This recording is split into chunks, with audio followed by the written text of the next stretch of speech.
Welcome to Flesh and Pod, a Flesh and Blood podcast, breaking down weekly news and notes from the tournament scene, community drama, game strategy, and more. And now, here are your hosts, Derek and Logan.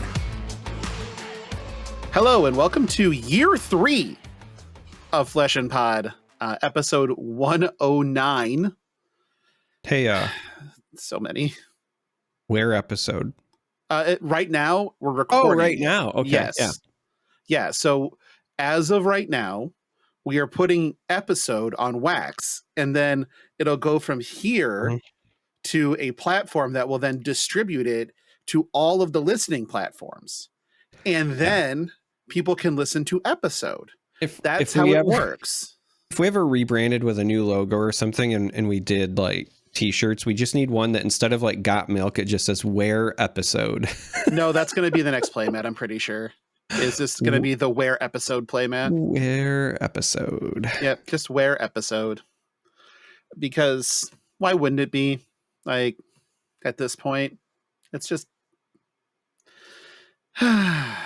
Okay, we started off on the right foot. That's always nice.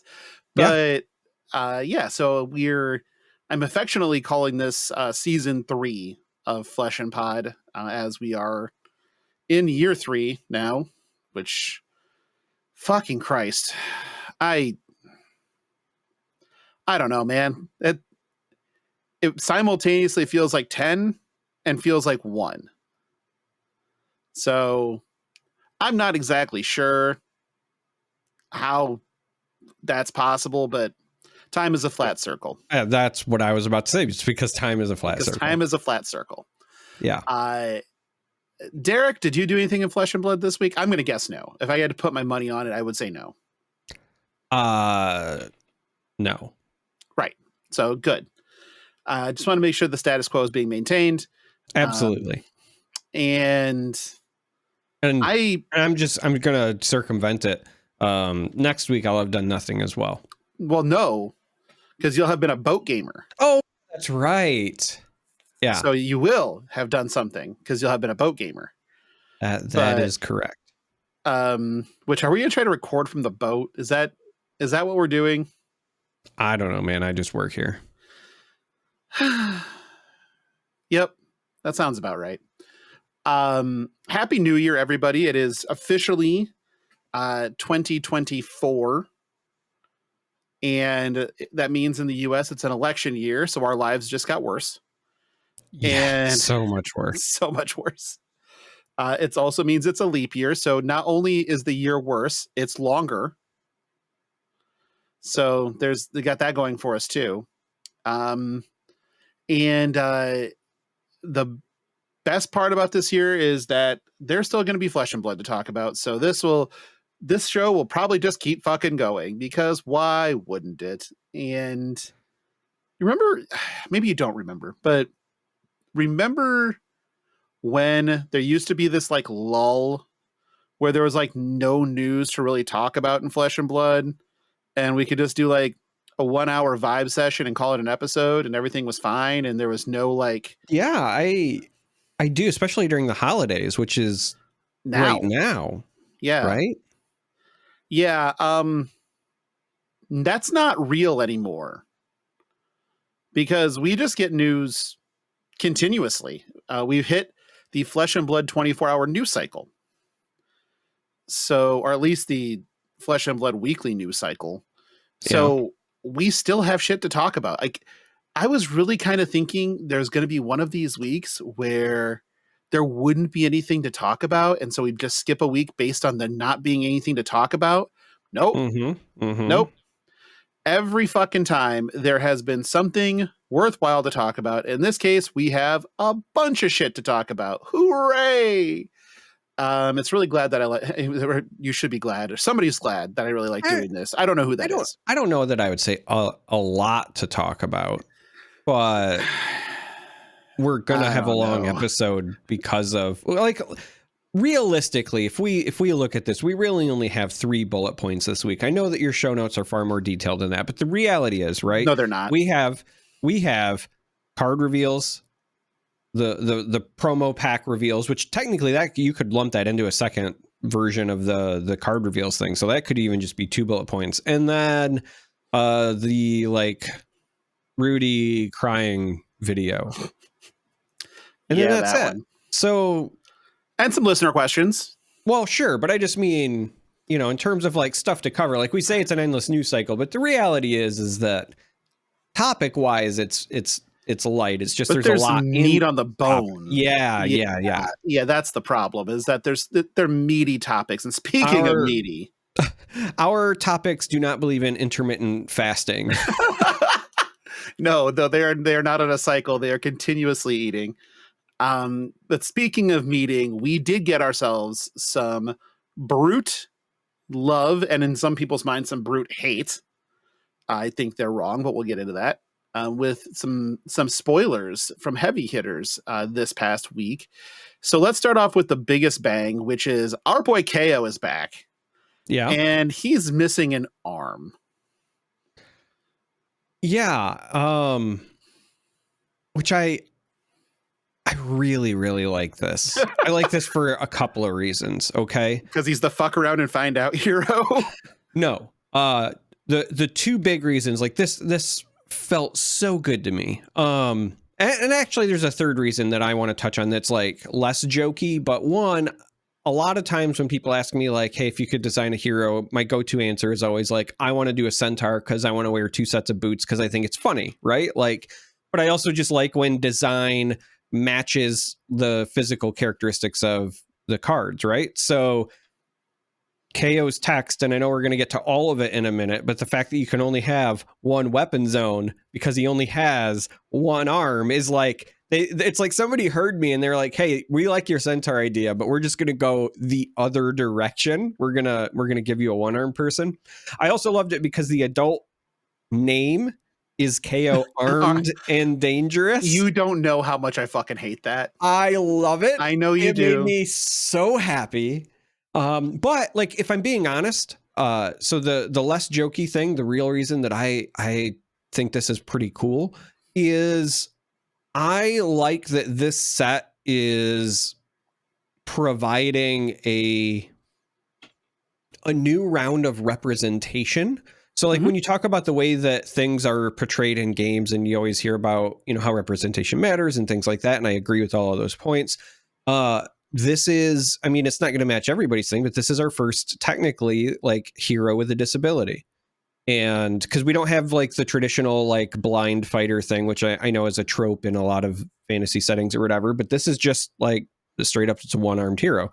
And between that and Betsy, who is, a woman with a different body type than what we've seen traditionally in the past, and some other things with this set, like I really dig what they have decided to do with the art direction for this, because they could have just went with like, if I'm being honest, like the Olympia theme throughout the entire set. It's heavy set. It's heavy hitters. It's all arena focused. So it could have just been like gladiator,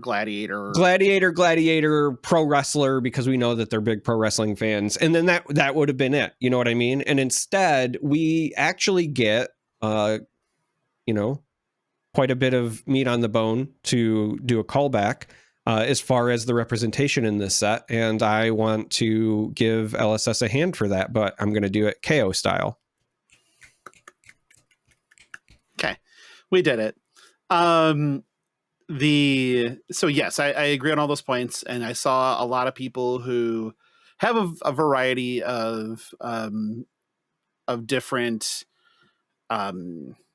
disabilities, impairments. I actually don't know what the correct terminology is, but just know that I'm trying to find it. I just don't know what it is. And I know that a lot of people within the community that have a variety of those are identifying quickly with these characters, and that matters so much. So yes, LSS does deserve a lot of credit for the art direction and the character direction, like making characters that are kind of across the board relatable in some way.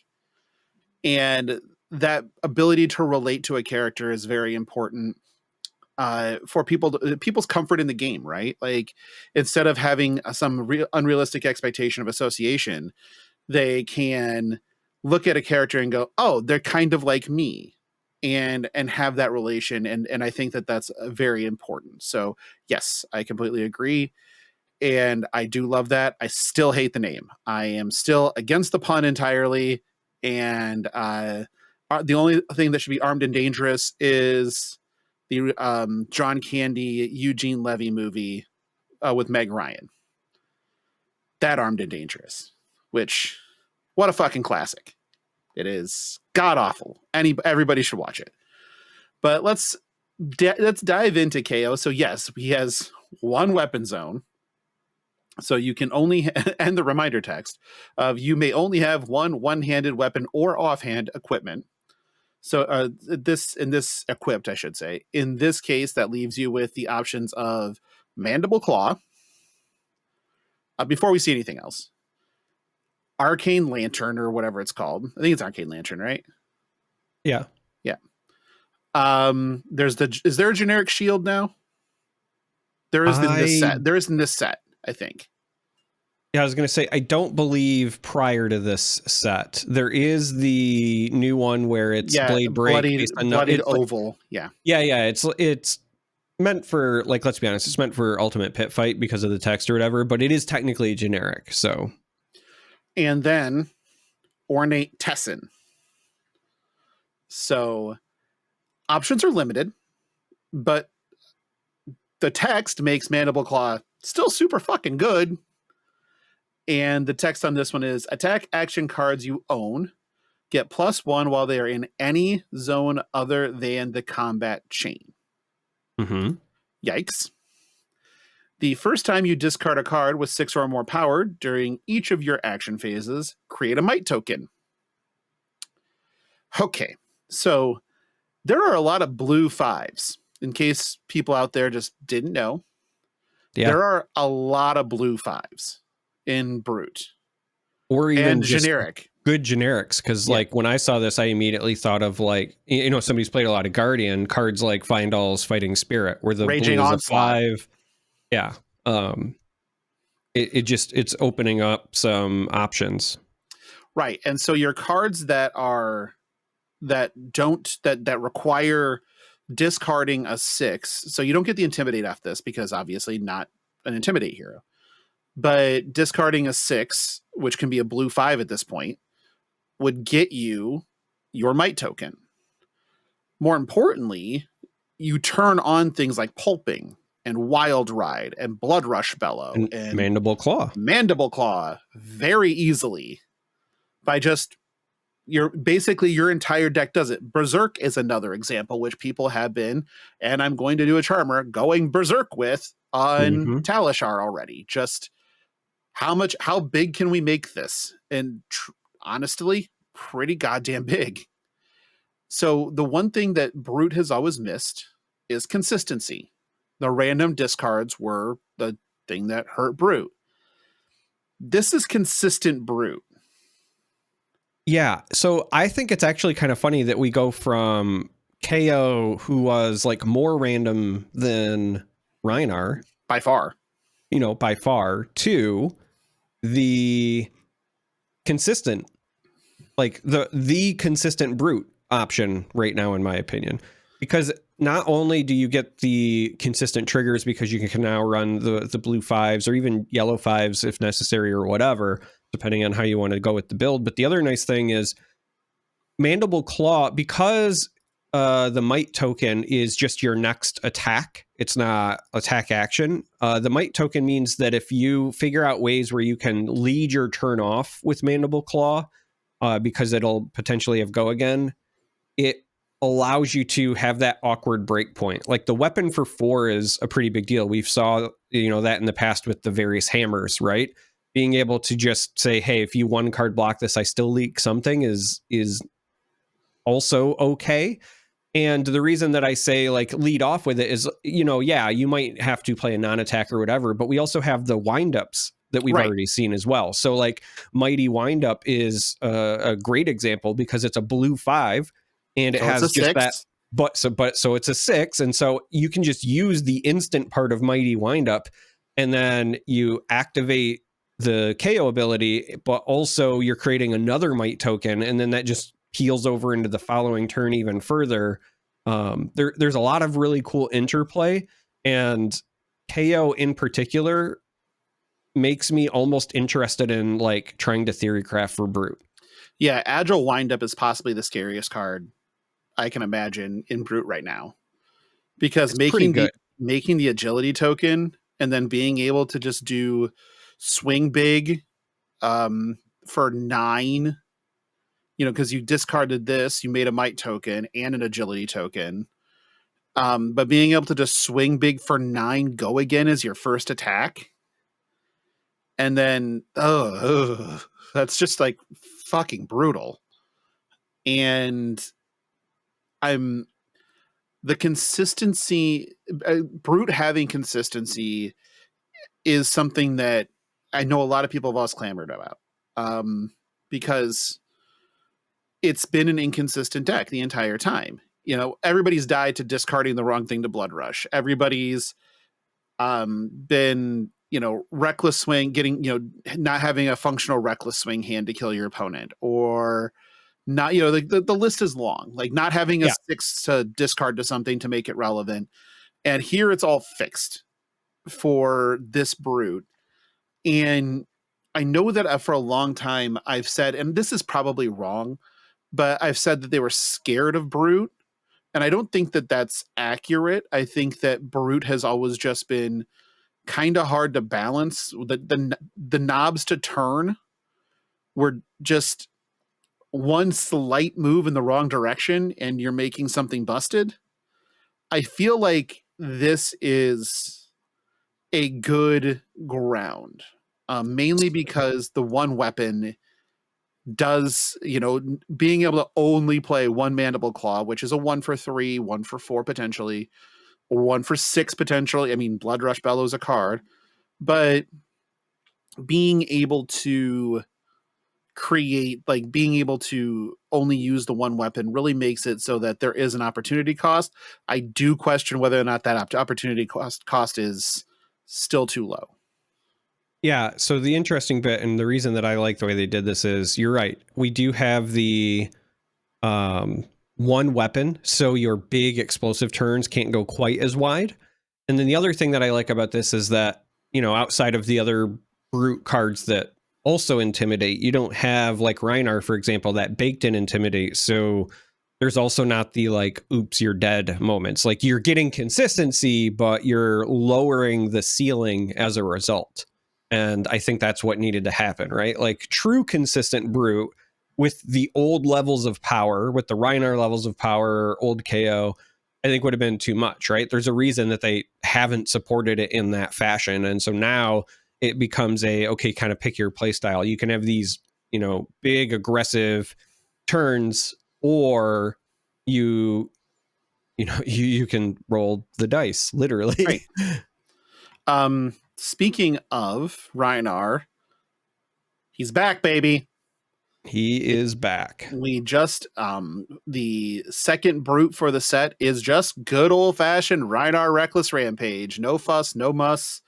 Awesome art, cleaner text box. Otherwise, just Rhinar.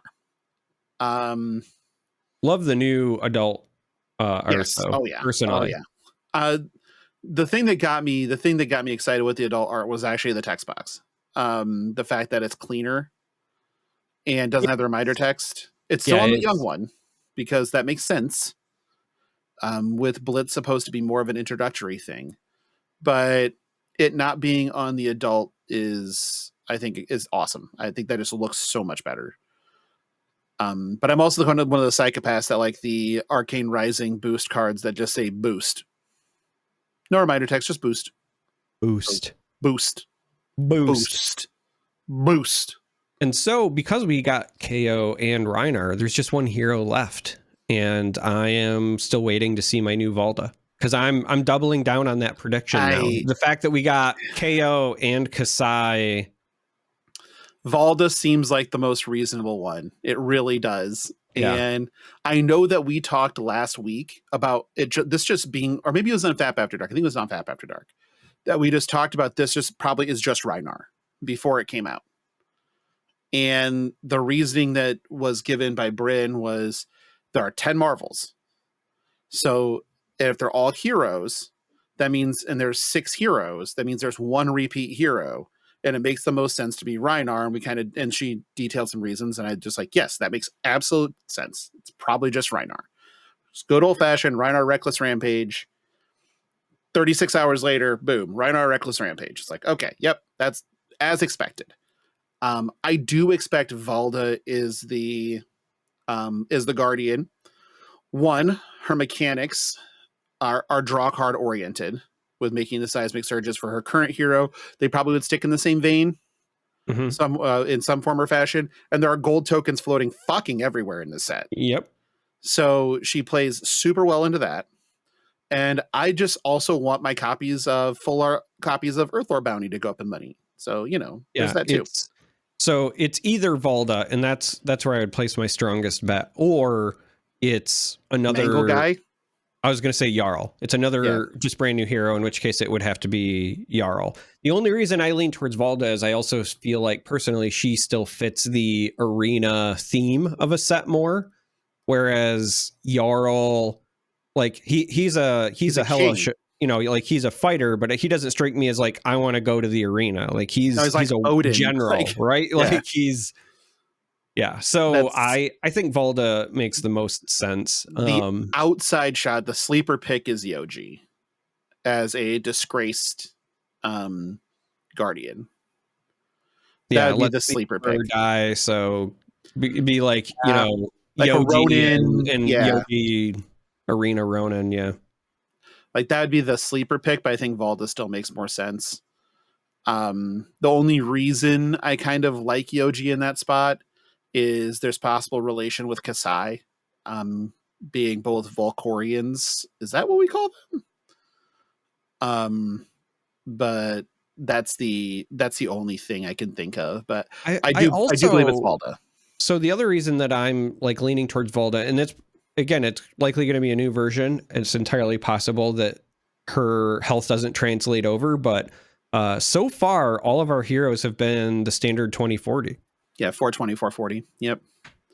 Which it's totally fine. I mean, it's fine. It just Valda, obviously is not traditionally that. I mean, KO wasn't either, but I do think it'd be kind of cool if she kept some of her identity through that, just being like, hey, I'm still just tough, and I'm not going to activate my text box that often, but when I do, it's going to suck.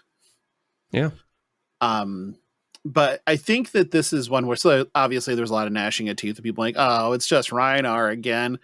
Yeah, it's just Rhinar again. But there are some really good reasons to be high on Rhinar that we're going to get to. Because, again, they're doing some things with Brute that are a little scary, but I think ultimately is good to bring the class bubbled up, kind of like Ranger was with Outsiders, where some tools were given to make it so that they weren't a joke. Not saying that Rhinar currently was a joke, but Rhinar was definitely in the have to run hot category in order to do well, and this eliminates some of that. But let's kind of keep going down the list here. We can come back. We'll circle back to Rhinar in a minute, but I want to have a conversation about the card No Fear. I have seen takes galore. So before we even look at the text box, the art on this is great. That was the thing I noticed right away.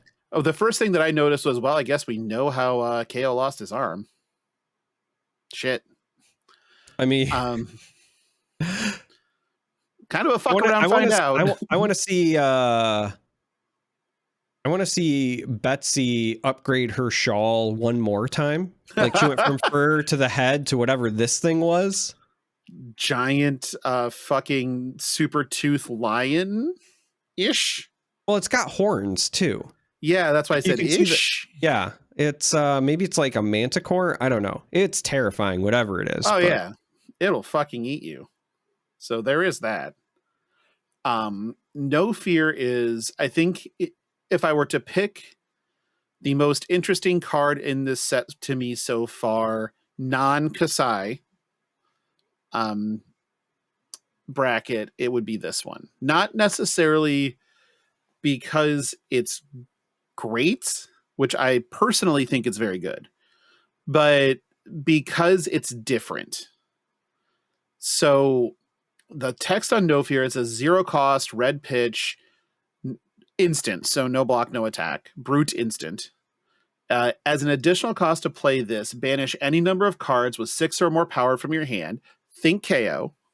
Mm-hmm. At the beginning of the end phase, return them to your hand. Okay, so you banish 4, you just bring the 4 back.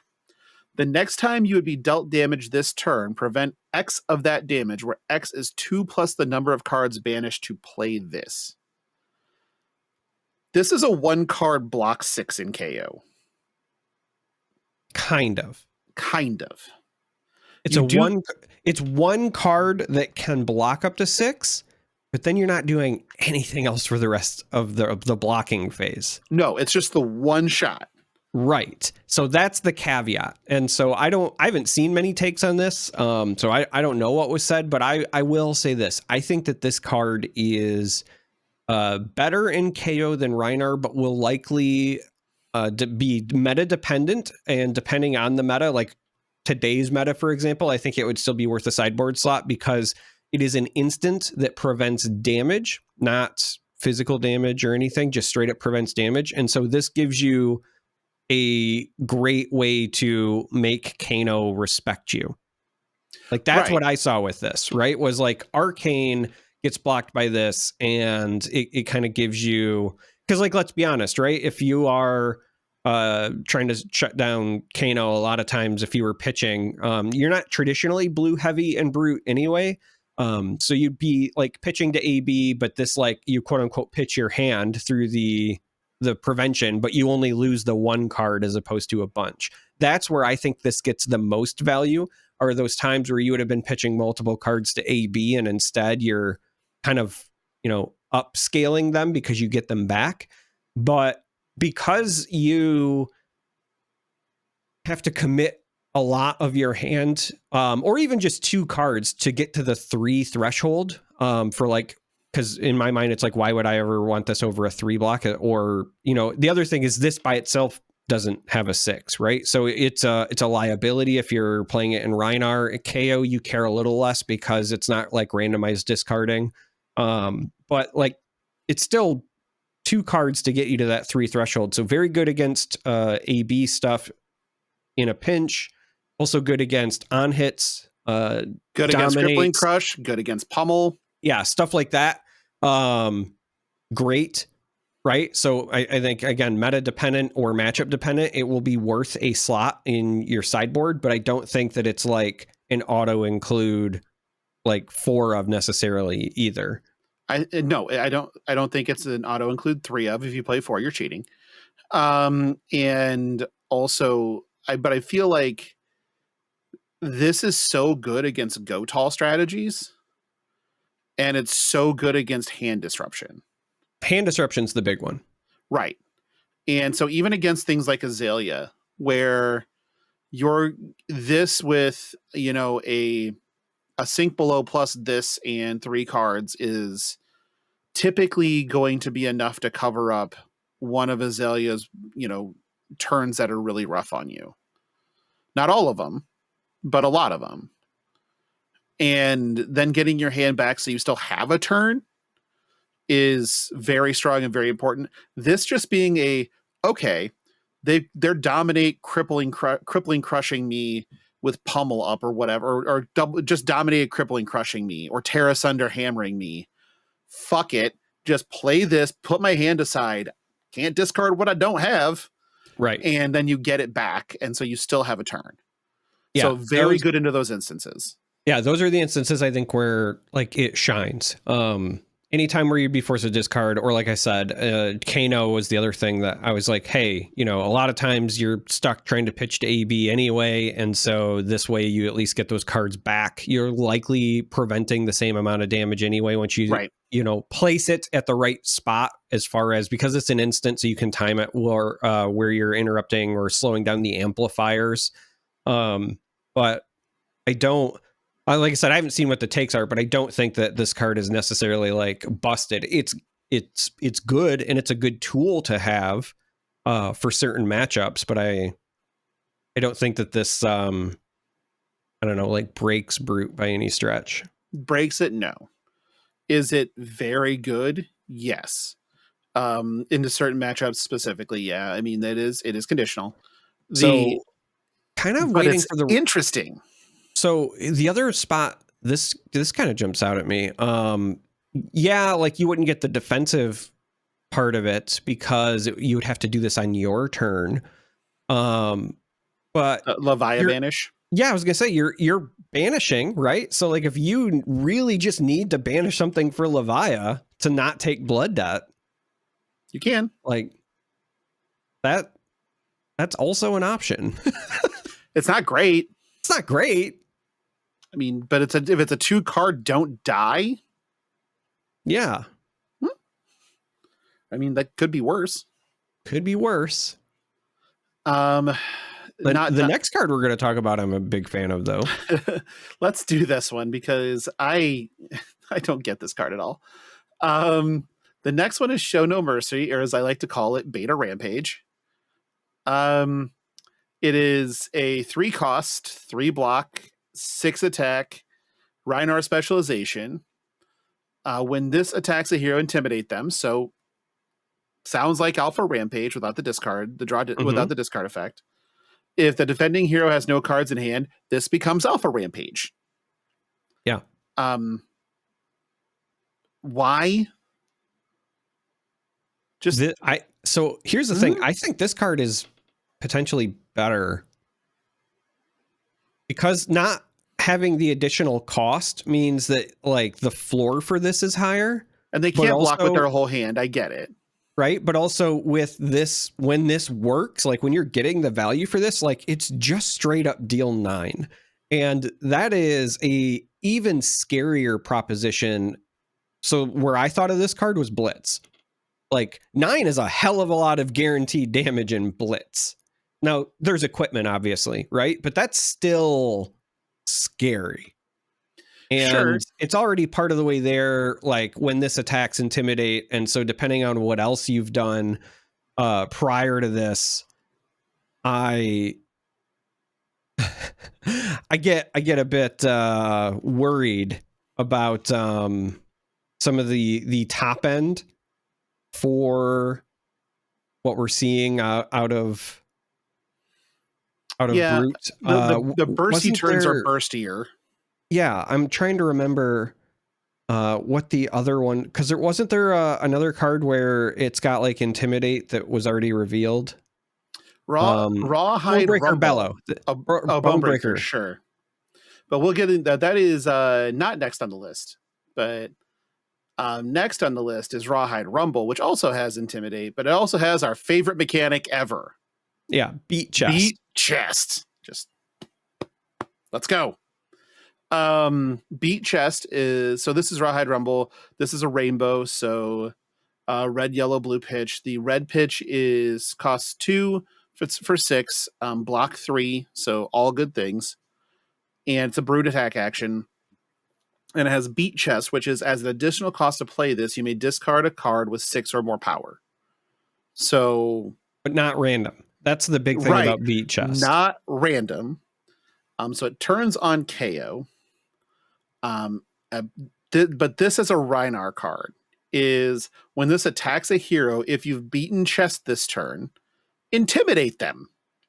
So not only did you discard a 6 that you chose to beat the Chest, you also intimidate them off that, and just by playing this after you've beaten your Chest. So you're getting 2 cards out of their hand immediately. So this is why I was thinking, I was trying to remember what the card was, and the one I was thinking was Bonebreaker.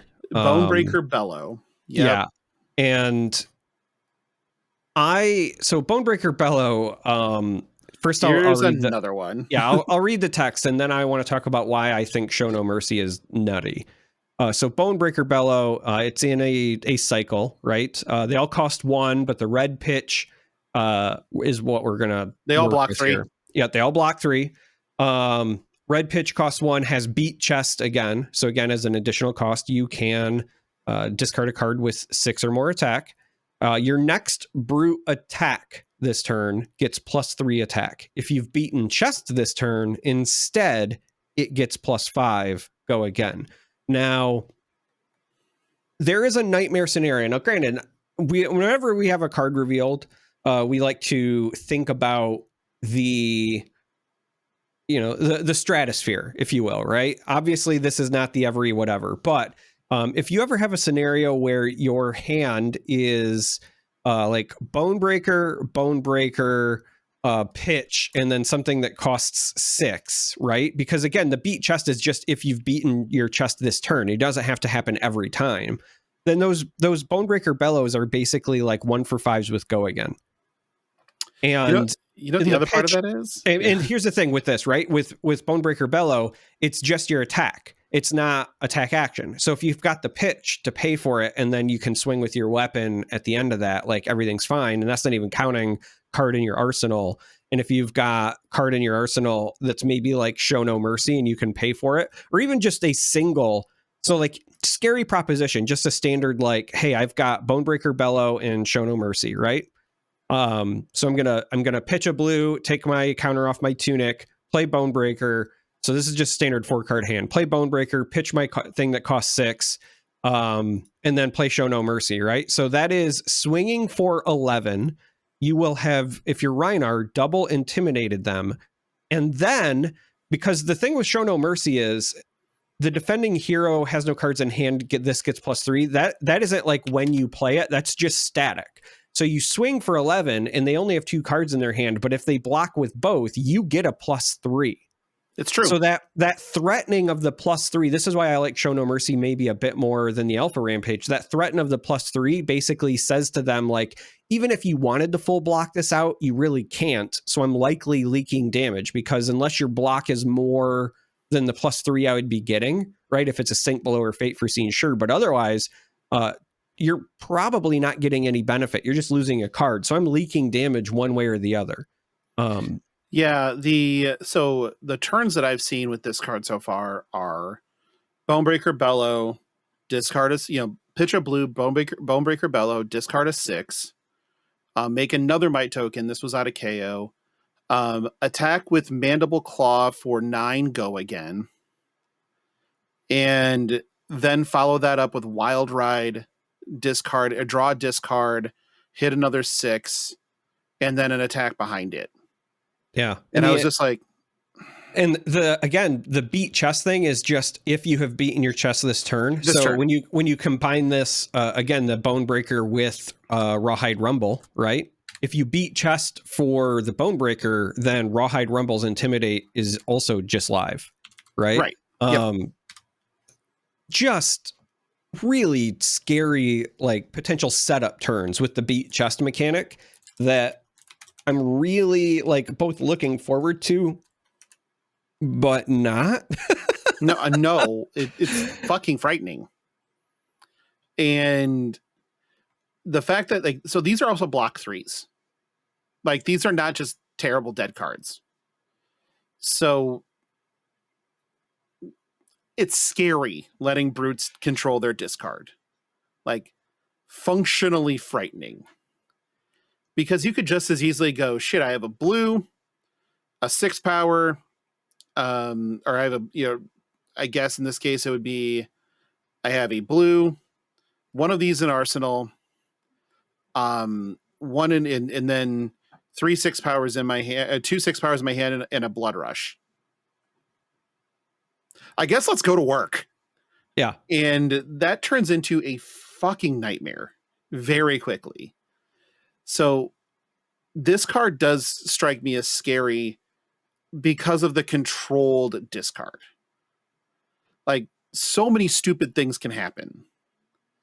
And especially in KO where there are blue 6s. So you can just guarantee for the most part that this shit is always going to be turned on. You're always going to have a 6 to discard. You're always going to be able to turn your claws into giant instruments of destruction. Like, that's a lot. And that claw's going to have go again because you discarded a 6. So I am scared of some of these things. You still have to discard. It still gets a card out of your hand. Like all those things are true. But there are some things like you discard Beast Within. You get a replacement card. You discard a Skull Crack. You get a replacement resource. Like I keep thinking about KO as... So it's obviously not going to be Starvo power levels because nothing will, right? No. But what's interesting is when you look at just sheer raw numbers, KO has the potential to be like a fair version of Starvo with the play pattern being in reverse.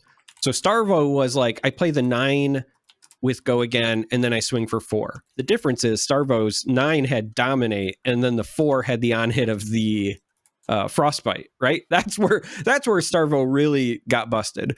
KO, likely because of the creation of the might tokens and whatever, the play pattern I expect to be kind of like in the reverse, where it's going to be, you know, swing with the weapon and then play the big attack after. So very similar. It's just also likely going to be raw damage, not the crazy, insane on hits and dominate and whatever. No. And thankfully, because the crazy dominate on hits would be even scarier. They are definitely leaning into the set name of heavy hitters, though. Like, we haven't seen any real small attacks yet at all. The smallest is currently a 4. Is that right? And on the blue? Yeah, on the blue Rawhide Rumble is a 4. Then we got 3 for 7, 3 for 7, 2 for 6, 3 for 7, 5, 7, 6, 5. Waiting for something to be like throw sand. Right, just like, you know, the standard arena tactic where it's like, you know, deal 1, go again.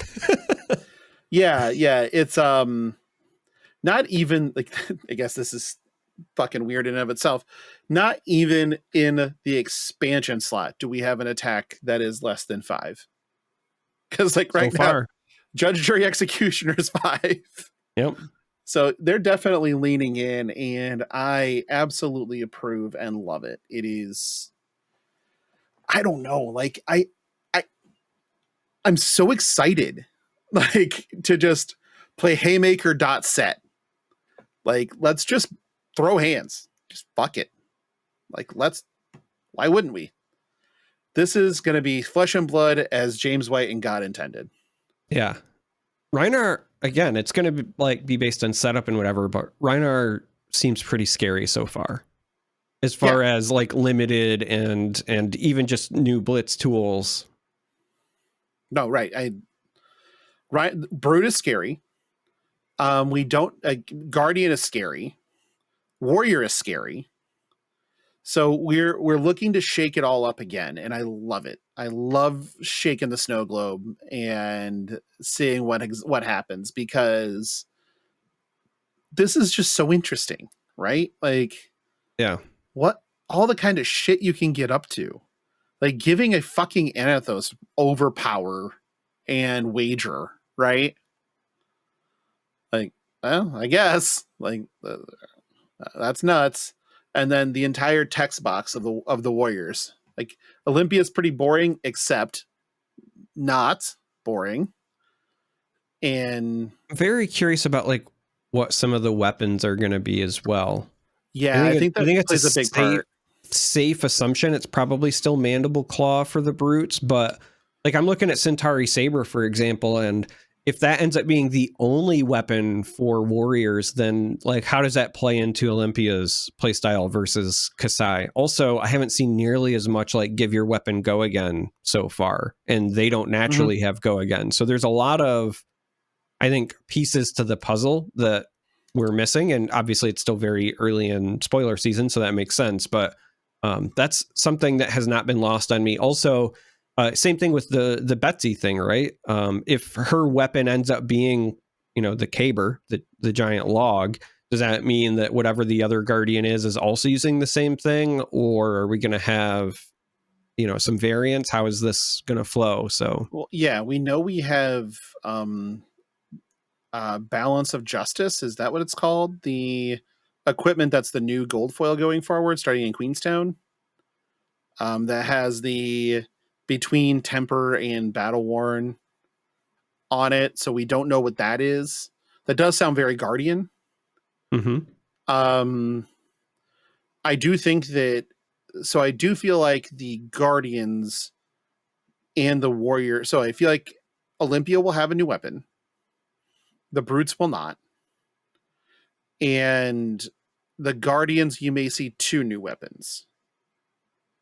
That wouldn't surprise me. Although, I mean, you could just use Titan's Fist, right? You just bring that back. It's not, that didn't LL with Oldhim, right? Right. So so hear me out. I kind of want it to be Titan's Fist, and I want some of the cross class cards to be like, give this weapon go again, but have it be a Warrior Guardian card, because you can dual wield Titan's Fists. I know this because I did it all the time. yeah, you just could never find a way to attack twice. Because I just like never had a shield. So it was mostly just to make me feel better about myself.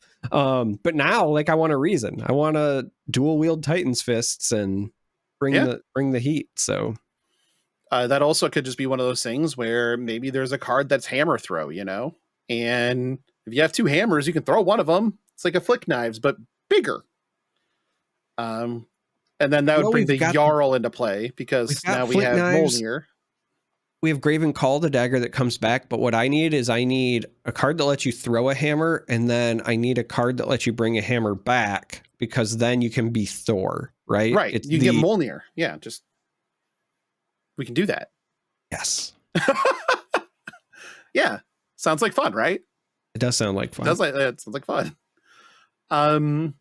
Moving on from heavy hitter spoilers, which took up 47 minutes, give or take.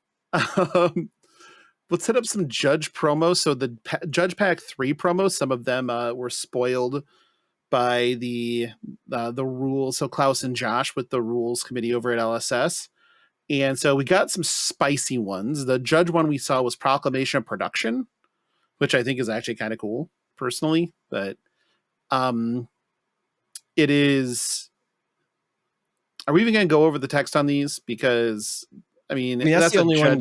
That's the only one that's not known. Yeah, it's the only one that's not known, and it's again like cheeky Judge fun. Just everybody go fetch. Everybody go fetches up an item. Anybody that doesn't discards a card. Yeah, which I think is kind of hilarious.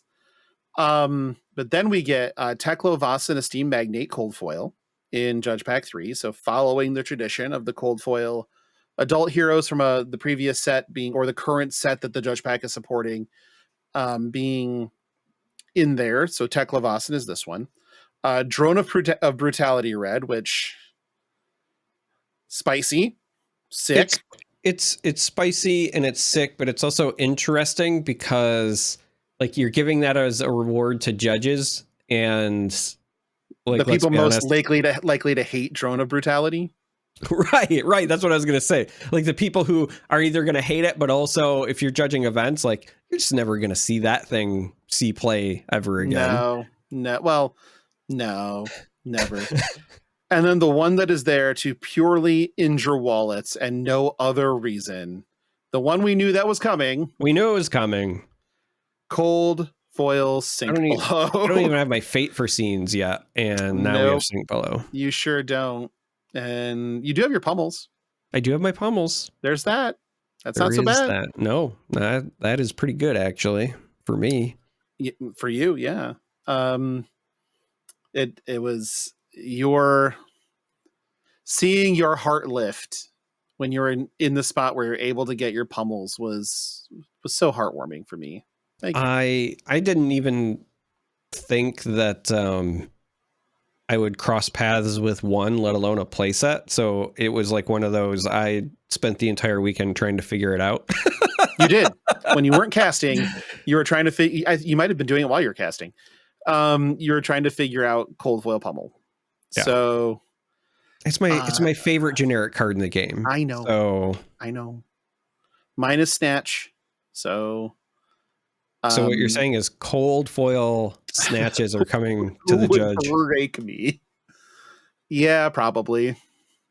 I mean, it goes for me. It's Snatch, Ravenous Rabble, which getting the Aswardi Ravels, so we'll be good. Yeah. And I Um, really got to figure out how I can somehow get to Hertford, and that's a problem. yeah, it's there are 2, I believe, Ravenous Rumble events at Hartford, one on Friday and one on Saturday. And I plan on attacking them with full force to get my playset of Ravenous Rabbles because it's they're just too pretty not to. And then so those are my 2 probably favorite generic cards in Flesh and Blood. Not There are others that are really cool that I like. I love Light and Strike. I love Art of War, but CNC is kind of a whatever to me, mainly because it's so ubiquitous. Like, it's everywhere. Sort of the same thing with Sink Below. I think I like Fate Foreseen more than Sink Below just because of the art, more or less, and also that, I mean, I like controlling the top of your deck. I think that's as good as a lot of times as shipping a card and then having a random.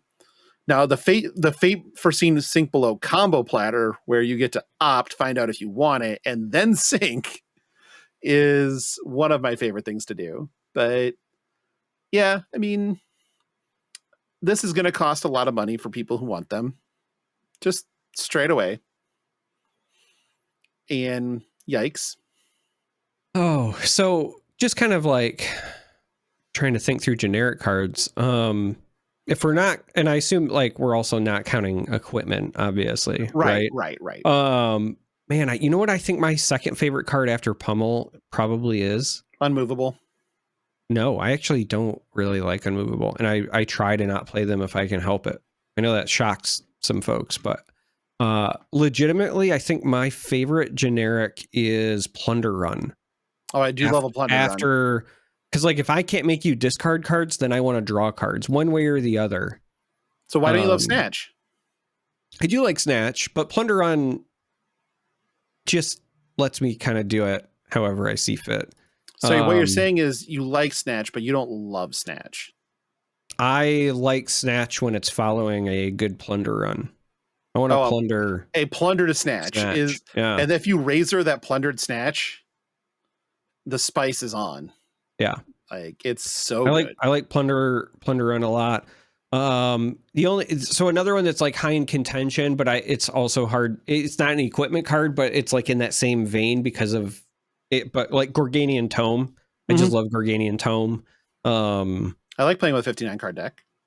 59 card deck, but also like I like what it does in multiplayer. And you know, just like it's just a fun card, but because it's also like legendary and whatever, like I don't know that I would consider that. Though that would be nice if they would turn that into a nice shiny cold foil or whatever. So you only need one. Just get one. Yeah, you only need one. Nah, that's not what they would do. Because okay, I don't even really love getting into this. I don't. But because it took up 115 messages of the Patreon channel of the Discord, I feel like we probably should talk about it. So for those who were, I guess, in any form or fashion aware of the collectible / financial TCG market, you probably are aware of who Rudy with Alpha Investments is. If you're not, how did you put it? He's the Jim Cramer. That's how TCGs. I said I used to think of him as the Jim Cramer of TCGs because he tells you to buy. Yeah. But he also like doesn't necessarily always give the best advice, and you can go back and find bad track records. And like most recent example with Rudy is like he's been very high in MetaZoo a bunch, and I'm just like, why? But then I changed my view. Hold on. I got it. He went from being Jim Cramer, bye, to InSync, bye, because he left Flesh and Blood. Well, that too. But is that awful? I think that's awful. that I'm so proud of you. God, I hate myself.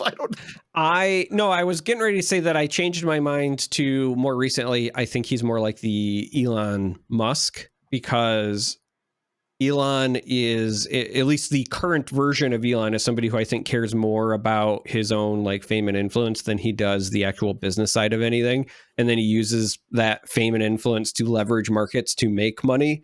So like when he tweets about Dogecoin and then a bunch of people buy it or whatever, and then he makes a ton of money, and he did the same thing with Tesla stocks and Bitcoin, and he, he's under a lot of investigations and whatever. And I'm not saying that like Rudy does or doesn't do those things, but it's very apparent that he is somebody with a large following.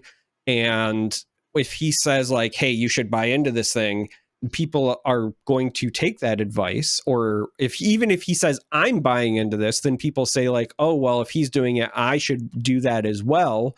And then if he's got all that inventory, then he can make money. So TCGs being an unregulated market, much like crypto or other things, there is some parallels there.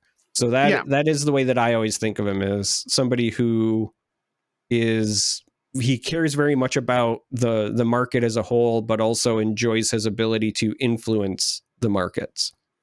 Yeah, I think that's well put. So I ran across Rudy in Magic as he was trying to acquire. So there were so many just fucking schemes that were being run in Magic in the late teens, late 20 teens, so 2016, 17, 18, 19, pre-COVID. And he was right along with the other people running them. So in a lot of these cases, it was seeding boxes, and like at one point in time, people were selling fractions of reserve list cards, so you could own like a 1/100th of a Black Lotus for 1/100th of its current day value. And it's because people want to turn like TCGs into stock market 2.0. Right. No, right? I get that. Like that's, yeah. And as somebody who, again, owns a significant amount of TCG cards, just generally speaking, I understand it. I really, really do. I don't try to tell people what to do with their money. If somebody asks me, I'll give an opinion, or I'll tell people what I'm doing with what I think is a good idea. However, the reason we're talking about it is because Rudy released a video on YouTube talking about how he is no longer going to be carrying Flesh and Blood. Now, early on, and again, giving people their due, Rudy's influence out there was something that did help Flesh and Blood early. There's no denying that. He did get a lot of people into the game, some of them financier types, but also a lot of players, right? Because there's a lot of players that will go and play a game because Rudy will have said, hey, I think that I'm really confident in this. I think this will be a good value. And so they see it as if it's a good value, I'll just start playing the game, which super fine. Like, it did bring a lot of eyes, a lot of attention to the game. However, from what has been said, we get one side of the story, right? And it's still not great. But and I'm going to try to keep myself as honest as possible here. Rudy basically said that Flesh and Blood asked him to raise his prices to the MAP policy, so the advertised price policy, minimum advertised price policy, and then because other stores had said, hey, why does this guy not have to go by MAP when we all do? Because if you are a store that breaks MAP and you get reported for it, or or whatever, you will be sent a decease, and if you break it multiple times, you will be suspended. you will be sent a decease, not a cease and desist. Oh, you'll decease, be yes. sent You will be sent death. a death. No, a cease and desist. Not a decease. Jesus fuck, I am tired. That's probably the best one I've ever had. Slip if I've That ever one's a heard great one. You will be sent a death sentence by LSS, which is sort of true actually, because you will go on the suspended store list, which is a list that is accessible by anybody on the FabTCG website. And so they asked him, they said, hey, we can't have you selling below map or advertising below map anymore. It's not even selling, it's advertising below map. And he then made a video complaining about it and saying that he's leaving the Flesh and Blood space because of it. This is obviously caused a large reaction because there are a lot of people who follow Rudy who are members of his Patreon that buy the Rudy deals, which are all memey, and I just don't get it. And there's, like, so if you ever see it, as an example, if you ever see the Diamond Hands card or the Diamond card or the Rudy Gemkeeper card, those are all Rudy things. The Pink Visor, I think, is the other one. Yeah. Because they're all memey things on his channel, right? And so they're all just leaning in. So him exiting the space will probably take some of the people who are more financier driven and potentially move them away from Flesh and Blood. Now, that does have a significant impact, whether you like it or not, on how well the game sells at a store level, potentially. But there's a lot of talking about it ignited the discourse in the community on Flesh and Blood, collectability, and prices. Just generally speaking, because again, Rudy brought up that, Flesh and Blood's collectability has gone down and it's not as stable an investment in his mind because, you could now buy a Fyendal Spring Tunic for $100, right? Like, that's kind of the thing.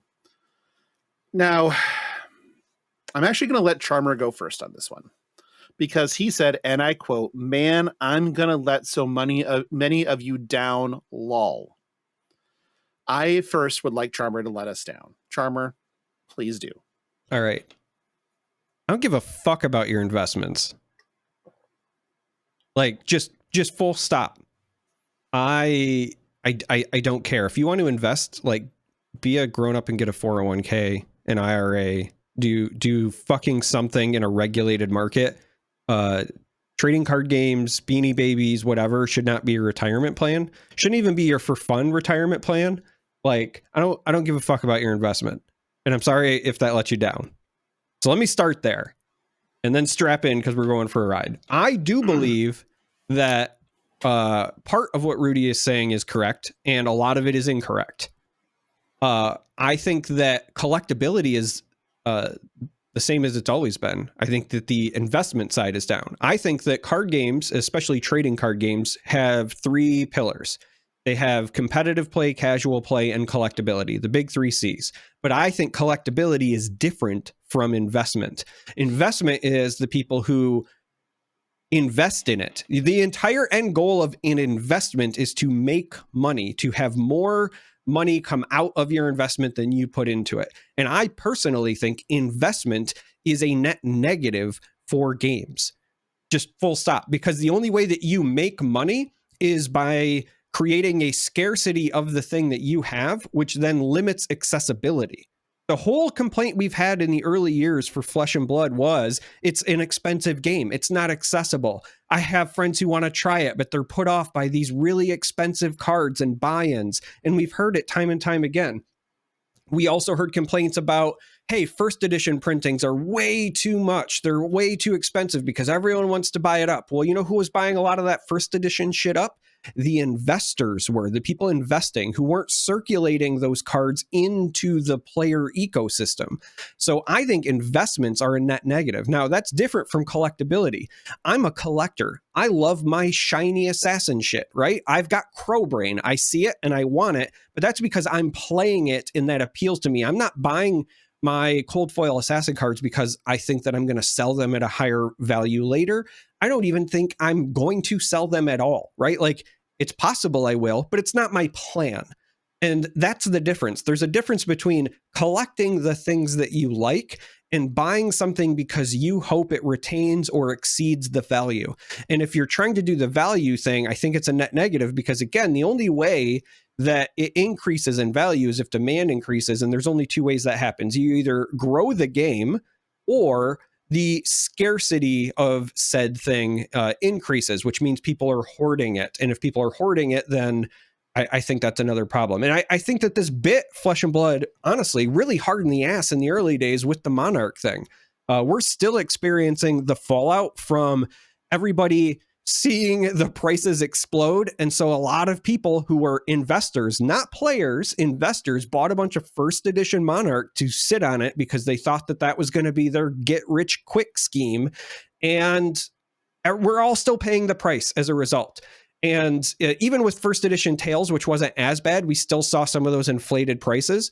I opened 2 Corshams and I got rid of my first one for around $500, right? Because everyone was all in on the like first edition hype train. Now, the reason that people think that Flesh and Blood is like in a bad place in the market is because right now boxes are cheap. Sealed product is cheap. But there's 2 reasons for that. One, we don't have first edition anymore. Right? Everyone says like, oh, the sets are overprinted now. They're not really. It's the same print runs as we had before. It's just before we had first edition, which was the only thing people cared about, and then the unlimited. And now everything is technically unlimited with first edition equivalences, right? Cold foils sprinkled in. So they took everything you wanted from first edition and they sprinkled it throughout the entire print run. But the printings, I'm convinced, are not technically overprinted. Now, the other thing that's happening, and this is very unique right now, is Bright Lights is just a weird set. So if you're looking at Bright Lights and you're saying like, hey, this is why it's doing bad, it's one set. Just full stop. It's a 1 class set and it was lower quality on the Marvels. I've said that in the past. I know that likely something happened in production, but for whatever reason, Bright Lights, just not a good set.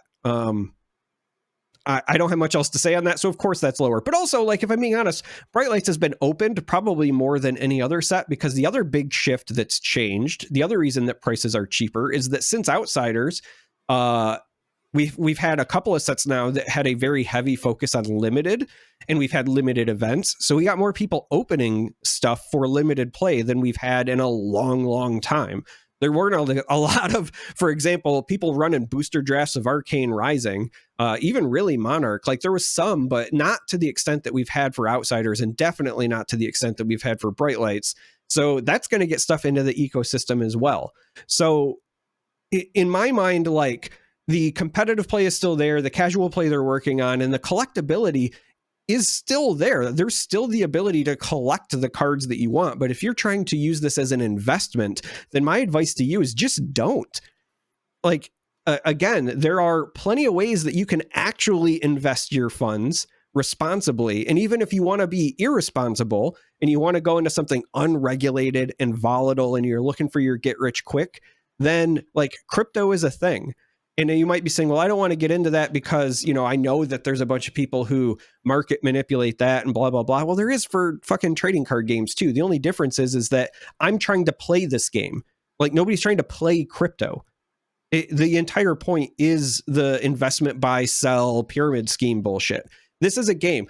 I'll put it another way, right? Like you don't buy a deck of playing cards because you're expecting to get money out of it later. You're not buying a chessboard. You don't, even sports, right? Like I don't buy a football with the hopes that I'm going to get the value out of that football. I buy it to fucking play it.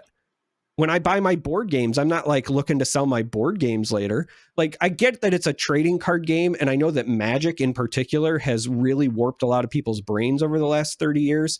And I know that it happened again during the COVID boom with like Pokemon and whatever. But the reality is it's still a game. It's meant to be fun. It should be accessible. And I would much rather have lower prices and more accessibility than I would a bunch of people sitting on product thinking that they're going to get rich and that's their retirement fund. And that's just me. Now, if you're somebody who's sitting on a case or two or whatever, like, I'm not talking about you. I know a lot of people that have sealed product because either they want to draft with it or maybe it'll do something, whatever. I'm specifically talking about the investors, the people who have no engagement with the community, who don't play the game. They bought into it because they saw that it's a trading card game that might do well and they want to make a buck. And to me, that is a net negative for the game, just full stop, because they are buying stuff that people could be playing with and they're sitting on it, and their only purpose for doing so is to make the people playing the game pay more for it later. Like, that is an exploitation, period. I don't like it. I don't support it. And so if somebody, I'm not going to name names, but they might rhyme with Judge Judy. If somebody's sitting on a bunch of product and now they're going to get out of the game, but they've not done much for like the actual community, like, yes, got the name out, popularized it, whatever, but not somebody I'm seeing at events. Definitely somebody I've never, played a game with or seen at any of the big events. And I've been to a lot of big events. That's not somebody who supports the game in my mind. That's somebody who supports the investment side. And I don't give a fuck about that. I just don't. I'm counting the moments till it's gone. So, quick correction. He has been at multiple big events. I haven't seen him. I mean, great. Were you at Pro Tour 1? The very, very first one, no. Okay, he was there. But I've been to multiple Pro Tours since, and I've been to a World Championship. Yeah, he was in San Jose, if I remember correctly. And I believe he was at the first Worlds. Or that was San Jose, right? Yeah, that was San Jose. And then, but also, I don't think I saw him at Pro Tour 2. Let me rephrase this then. I haven't seen him at any event he wasn't paid to be at. There you go. That's fair. Right? Because everyone knows I like casting events, and I've definitely been paid to be at events, but I've also been to a lot of fucking events that I wasn't paid to be there. I spent my own money, spent my own time. I went, I had fun, I participated, and that's the difference, right? Sure. I want people that are there for the community, who care about the community, like who can name members of the community. And I just don't believe that's the case. And even if it's not here, there's a lot of other quote unquote investors that are the exact same thing. They just watch prices. They just want stock market 2.0 and that's it. And I just have no sympathy for that. I just don't. So, I mean, I largely agree with your position, which may be a shock to you. It might not be. Either way. I do believe there is currently a collectability problem. So the one thing that really struck me is when you're talking about values of cards and not giving a fuck, I feel like you have to give a fuck. And the reason being is if you take the cards, tank their value, and there's no chance of you paying $5 for that booster pack and getting something that you actually need of value, you're never opening the booster pack. And if nobody's buying and opening booster packs, game's not doing great. It's going to fall. That has to be a thing. You have to be able to have a collectability that maintains some form or fashion of value, because people, again, you're right, have crow brains. They want the shiny thing, but they want the shiny thing that has value. They don't want the shiny thing that's worthless. That's just kind of how it is. I mean, it is how it is, but you're not changing it. Let's put it that way. Well, yeah, we're definitely not changing that. My issue though is that saying that like it's a just full on requirement for everything to like have value is also just like asinine though. Oh, like everything no. But so that's just it, right? Like there are definitely things in Flesh and Blood that still have value, and there are even things in current sets that have value. It's not like there is nothing there. If it absolutely bottomed out, that's different, because that means that you probably have a player problem. But right. like, I agree with that. I look at early sets of Magic are a great example, right? Early sets of Magic, I remember when like for sealed product of the Dark and Fallen Empires and all that bullshit, like you could not give that shit away. I worked at a store and like we were charging like the Dark is worth a ton now. Fallen Empires is still shit. Right, but that's my point with the Dark, right? Like I remember when like packs of the Dark were half the price of whatever like Tempest block was and whatever, and now Ice Age, like they were half the price of Ice Age packs at one point. Well, yeah, at Ice Age, but like even during some of those later ones, like it took a bit for them to rebound, and then they did eventually, right? Because of Blood Moon. Because of Blood Moon, exactly. And Maze of Ith and a few different and some other things. And so that's kind of my point is that like, yeah, there are some things right now that are probably below. That doesn't A, mean they will be forever, and B, it's certainly like again, like it's not gonna hurt my feelings if stuff is affordable. Oh, it doesn't. No, it's not gonna hurt my feelings. You do have a certain stigma in the player base of people who are going to look at what they've bought, even to play with, and be upset because, example, the person that paid $250 for a tunic because they needed a tunic, and now a tunic can be had for $100. I can understand them being kind of somewhat upset, but all right, if you're one of those people and you're listening, change your way of thinking, right? You have a tunic with miles on it. You bought a tunic fresh off the lot, right? You got the when you bought your tunic at 200 and whatever, that was like new shiny tunic, and now it's got some miles on it. I mean, that's a totally like reasonable way to look at it. That just like my Chevy downstairs. Like I can't believe that thing's still running. I bought that thing for a certain amount of money. It is definitely not worth that, but you know what? I got my miles out of it, and that's just it, right? Like this is ultimately where I think that a lot of people need to shift the train of thought is like, yeah, things can hold value. And I'm not saying abandon all of that, blah, blah, blah. But the reality is like when you're buying into something, you have to understand that you are buying into it because you want to enjoy something right now and play with it right now and for X amount of time thereafter. Otherwise, like if not, then you could wait. Like if you were patient and you waited on a tunic, yeah, you could buy one cheaper now, right? That's the same thing with anything.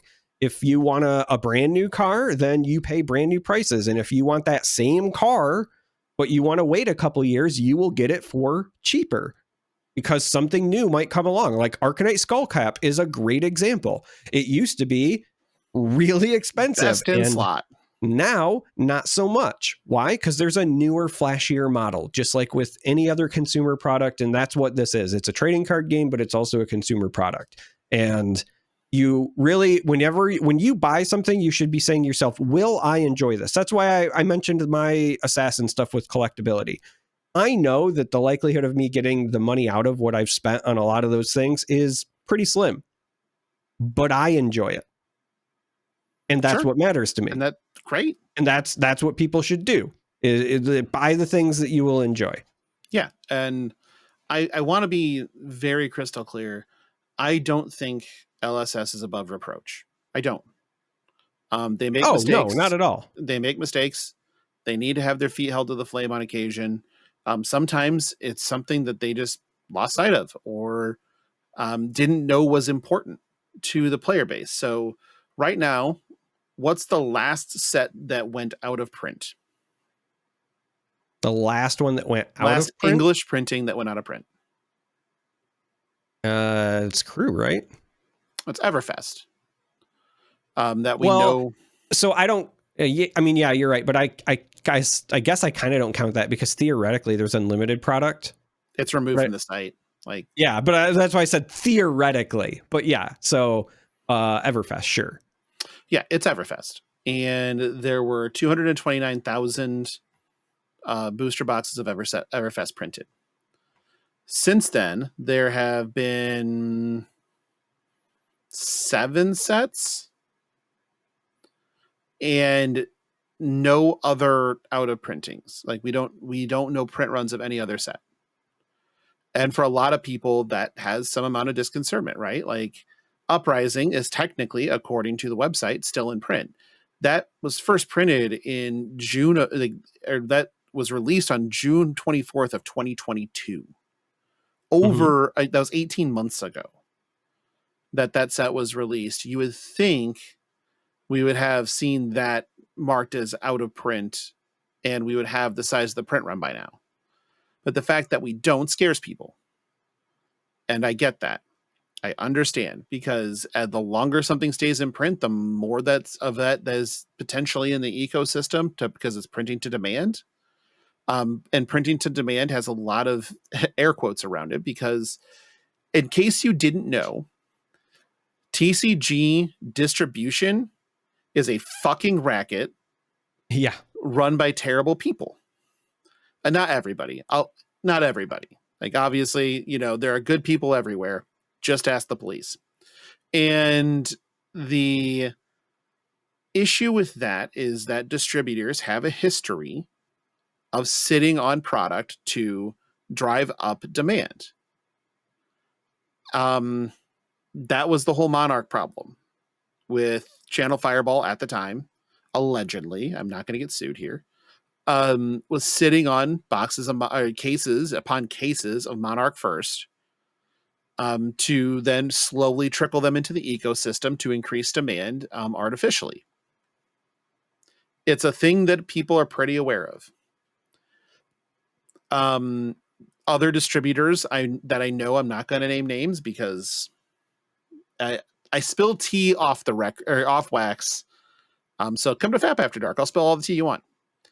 But another distributor that I know of, a fairly well-known one, has been known to only sell to their preferred clients and then tell everybody else that they're out of stock. So there's that. There's also that same distributor was caught recently sitting on product in their warehouse in the hopes that the demand for the product would let them increase their case price to stores, even though the stores were sitting there asking for it over and over and over and over again. And they're just like, nope, don't have any. Yeah. And it was just sitting there the whole time. And so I want to be clear. When I say, like, I don't give a fuck about your investments, like, this is what I'm talking about, right? Yes. That's why I was trying to say earlier, like, if you're somebody sitting on a case or two at home or whatever, like, you're not who I'm ranting about. All right. As somebody who also worked for a game store and is familiar with the distribution racket, those are the people that I have problems with, right? The people who, again, like, actively hurt games by, like, trying to create artificial scarcity. It is to the TCG like what De Beers did to diamonds. Like, yeah. you chuckle, but, like, that's it. No, right? I mean, like, it is. They're gonna just sit on stuff, and then because they're sitting on it and they're the distributor, they can tell stores like, "Hey, we don't have it." And then LSS could be saying like, "Well, we're printing to demand, but the distributors aren't telling us they need it yet," and that's because they're sitting on it, waiting for it to become expensive. And as long as they, like, play this cat and mouse game of, like, as long as things don't skyrocket and too many people complain, LSS may or may not even know that it's happening, or yada, yada, yada. And again, there's the playing of favorites. So you can also kind of get away with, like, a regional scarcity to, like, artificially inflate prices in certain areas. If you're a big distributor, there's a lot of behind the scenes stuff. And, like, that's where my animosity is. And so, like, I just... But we do need to address the logjam a little bit, because that's partially important. In a lot of places, and we've heard this, it's not true here for whatever fucking reason, because we're all a bunch of just addicts, I guess.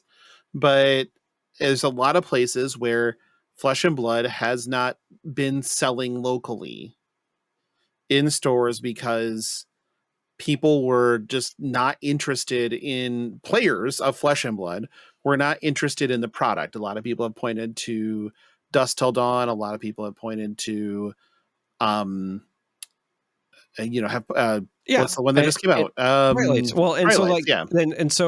And earlier we said LSS is not above reproach. And that was also why I was trying to say, like, this has also just been a really weird spot for Flesh and Blood, because the last two sets were very pointed, very niche. Like, yes.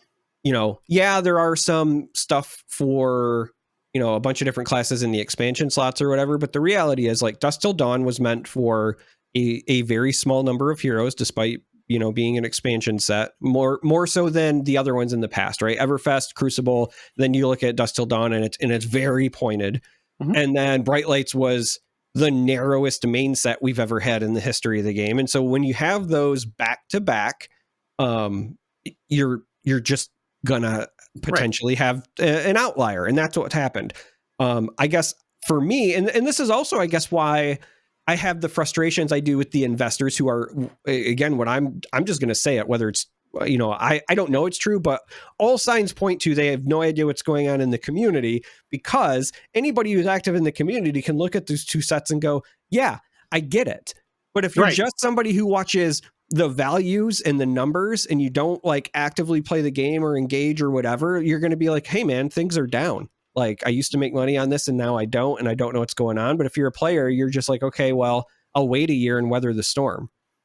Right. These, like, basically in a lot of ways, Dusk Till Dawn and Bright Lights to me are the fallen empires and homelands of Flesh and Blood. They're just kind of but that doesn't last, because a lot of people said the same thing about Everfest. A lot of people said the same thing about Dynasty, and those rebounded quite nicely, even though you can buy Everfest for like nothing right now. And that boggles my mind. Because there's a good chunk of good stuff in that set. Usually when I see it at those stupid prices, I just buy it, because I mean, I would rather own it and then open it. Like, there's so much cool shit in that set. So kind of, you know, like, kind of want to do that. And there are warrior foils. Let's be real here. There are warrior foils. But it's a weird thing to think about, because when you have those log jams, like Monarch, obviously the log jam with Monarch wasn't that people didn't need Monarch cards. The log jam with Monarch was people thought there was less of it than there was. And so people scrambled to pay crazy prices for cards. And then 6 months later, they were able to find the same card for pennies on the dollar for what they paid. And it's all because of an artificially manipulated market. And people, they left a bad taste in a lot of people's mouths. Yeah, and I remember that almost killed the game. Right. And that's what I'm saying. Like, that Monarch thing is the perfect example in my mind why, like, the investor interference is one, bad for the game, and two, different from collectability, right? Like, I do believe trading card games need collectability as one of their big three pillars, but collectability is not investment. And the investment stuff, like, I remember those early days, you know, I had a buddy of mine, he opened a library, right? First edition cold foil library, and he got like $1,200 out of it. I'll say you could sell for over $1,000 right away. Yeah, and instantly. And like, on the one hand, you're like, yeah, cool, I won the lotto, right? Like, I hit my scratch off ticket. But the reality is, like, that's not good for the game. Not on release. And that's also why I love the new sets, because, you know, even with the Fableds, they are already giving us the, you know, rainbow foils and the cold foils together, right? So that, you know, past couple of Fables, for example, you can pick up the rainbow foil versions dirt cheap. And that's good, because they're like needed potentially for playables, and they should be accessible. And then if you want the shiny one, then you can spend more for it. But the Monarch thing, and again, like, if you're somebody who's played the game over the last 2 years, anytime you talk to people, they're like, well, it's just so expensive. And I still hear people say that. And I so do too. And so it's one of those, like, it can't be both things at the same time. It can't be too expensive to get into, but also, like, the market is crashing and nothing is worth anything. Yeah. I'm sad to report I did not actually win the lottery. I had to check while we had it live. Yeah. I did not. So I'm sorry to hear that. Yeah, it would have been great for everybody, but alas. The other thing, you know, and kind of going back to some of the print run stuff, we still don't actually know the print run on Tales of Aria. We know first edition. We do not know how much Unlimited is out there. We know it's out of print. We just don't know how much of it is out there. Right. And this is stuff that LSS used to be quite a bit more transparent with. And I'm wondering if they feel like they got bit, but I think it was the opposite. I don't think they got bit for this. That just kind of was happening at the same time as the whole Monarch debacle was really unfolding. Yeah. So I would like to see them update that. I mean, even if they're updating it yearly, Like beginning of the year, they update it. That's I was just totally going to say, I think that was like the last time that they did do it though, right? Was I feel like roughly a year ago. It wouldn't shock me if like February, when Heavy Hitters is hitting, if when we like that's when we get our update. Honestly. I mean, yeah, absolutely. It could be. They're on break right now. They're not doing anything right now. They're going to deal with, the launch of the new set and the cool, like invitational, thing. Celebrational, excuse me, thing. But then, we'll probably get some sort of update afterwards. Like, I don't know. I'm not worried about it. And the people who are worried about it are not ones that I have sympathy for. That's ultimately what it comes down to. I worry about the perceived value of the game dropping to untenable places because, one, I've seen it kill a game, and that's not a good thing. And I don't, again, if my collection turned to $0 and dust, and nobody played the game anymore, I would just put my cards away. That's the impact it would have on me. Now, granted, sometimes that just ends up paying for itself because I did that with my Star Wars cards and they came back. So now that is back being worth something. But with people basically being up in arms about Rudy leaving because he first said, obviously in the video he deleted, was the first thing was this, like, because I can't sell under this price anymore, I'm leaving. Right.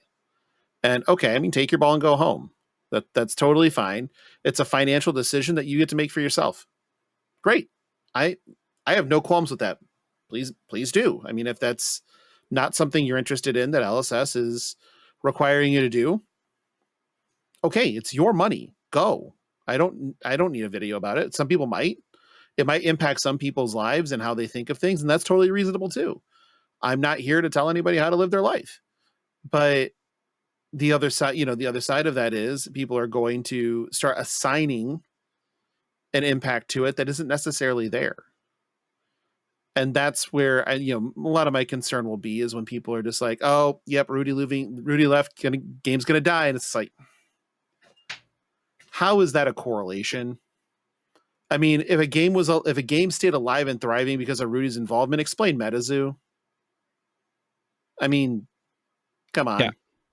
Like, no. But also, and again, this is where the frustration in me comes from, because there's a lot of talk about like it's a bear market for TCGs right now, and it's only a bear market from an investment standpoint. Sure. Right? Like, there is, whether you like the game or not, Lorcana is still popular, doing well. Flesh and Blood has once again won a bunch of awards in New Zealand for its continued growth. They just got a brand new office space. They announced more events with more prize money for the next year. So clearly the game is doing well. We have Star Wars Unlimited coming next year. One Piece is still doing very well for Bandai. Like, in terms of TCGs, there are a ton of great options to enjoy, play, Alpha Clash collect. is doing a giant event. Alpha Clash is doing a bunch of stuff. They got that event coming in Las Vegas. They just had their second set release, right? So there are options. So when you say like there's a bear market for TCGs, there's a bear market for investors, but not enjoyers, players. And so that's again why I get frustrated, because it's selling a narrative that is for a specific kind of person, and I again just don't have sympathy for those people because they don't align their interest with my interests. Their interests are to make me pay more for the things I enjoy. Yeah, and I get it, again, completely reasonable, and I agree with you. I don't have any sympathy. But then again, I don't have any sympathy for for the people that went broke in the housing collapse. You bet against people. You were, it came back to bite you in the ass, and you lost all your money. Could have just not. That was an option. Well, I mean, I bought my first house in 2008, just before the collapse. Just before? Man, and not because, again, right after would have been perfect. Well, perfect example of like me just trying to enjoy something, or in this case, have a fucking roof over my head. And other people's market and investment manipulations causing me to pay more for things that I want. So I bought my house and then literally it lost half its value, which not a big deal because I just lived in that house for a decade or whatever. And that was what I was planning on doing anyway. But once again, a great example of like, I don't have sympathy for those people either. Why? Because they're trying to make me pay more for things that I just want to enjoy. Yeah. And the other side of that coin is always going to be, sure, it's a luxury item. And no, it's not. It's a fucking, it's a dwelling. It's a place to live. Not your house, dumbass cards. Oh, okay. No, it's a necessity. I cannot live without cold foil Uzuri stuff. Oh, you dumb fuck. Oh my God. So yeah, anybody that has any more pointed questions for us about this or reaction, just go ahead and submit them in user questions or listener questions in the Discord, because we'll answer them. Send them to Black Hole Legal. Nope. Those are for different questions. Oh, okay. Also, all solicitations for feet pics have to go through Black Hole Legal. They have to vet the buyer. I'll put it this way, though. If you raise too much of a ruckus, you might get a decease from... LSS might send you a decease. I could always... Black Hole Legal. For Black Hole Legal? Oh, Black yeah. Hole Legal will send a decease. You'll know. The Pinkertons are on their way. I'm going to laugh about that for days. I'm glad to make you happy. I will send you a decease. No, I won't. I would never do that to you. I might enjoy it. That's the problem. So I'm looking at these listener questions and seeing, I think we can get through them and not be a 25-minute shot. So we're on a 2-hour episode or whatever. So let's start this up a little bit with Poxanus. Love Pox, by the way. Valued member of the Patreon. Not only that, but also I see Pox interact with my stuff, like even on Blue Sky, just all over, just very dude's interactive. A monster. Yeah, dude's a monster. Pox asks, what are the odds that the next single class release is Wizard only? Thoughts if that were to happen? My thought is yes. It's going to probably be Wizard. There are cards that we've seen that kind of point a little bit towards that. Looking at you, No Mercy, or No Fear, not No Mercy, No Fear. That started making me wonder again about, is that where we're going with this? It's also a class that right now there's only one hero for. So introducing another one would probably be something that one or two that is something that LSS might be interested in. And, Kano is very good. Kano can win events. But Kano Prepared For is still beatable, and I think that they can figure out a way to balance Wizard enough that devoting a set to arcane damage, as long as they gave tools to combat it, is a reasonable thing. So my take is that unless it's already like in the canon development or so far enough they can't backtrack, I don't think we'll see another single class release ever again. If we did, I think it would be Wizard. I do think we will see at some point a very heavy arcane set, but it might be in the case of like, it might be, Wizard, Runeblade, and then maybe they introduce Necromancer, right? So that you've got 3 classes that use, theoretically arcane damage or something. Or maybe they introduce Sorcerer to, compete with Wizard and it does arcane damage, but in a different way, or blah, blah, blah. I think that's very likely, because then you get to do some fun things. If in your kind of sandbox of that set, it's mostly arcane damage, and you can do a bunch of spell void equipment instead of blade break equipment, and so on and so forth. I think that's incredibly likely. I just don't think that, again, unless it's already so far in development they can't back out after the way Bright Lights was received, I don't think we'll ever get a true single class again like that. Yeah, I feel like there's one that's fully developed and probably as out the door as it gets. That might be the last time they do it. But I think that's probably the 3rd set this year. Is that? That's just my thought. Next question is from Polish guy, Rich, a family member of Flesh and Pod, if you will. He's been around for quite some time. James White said that XP will still be used in some way, just not for PT qualifications. What do you guys think that is?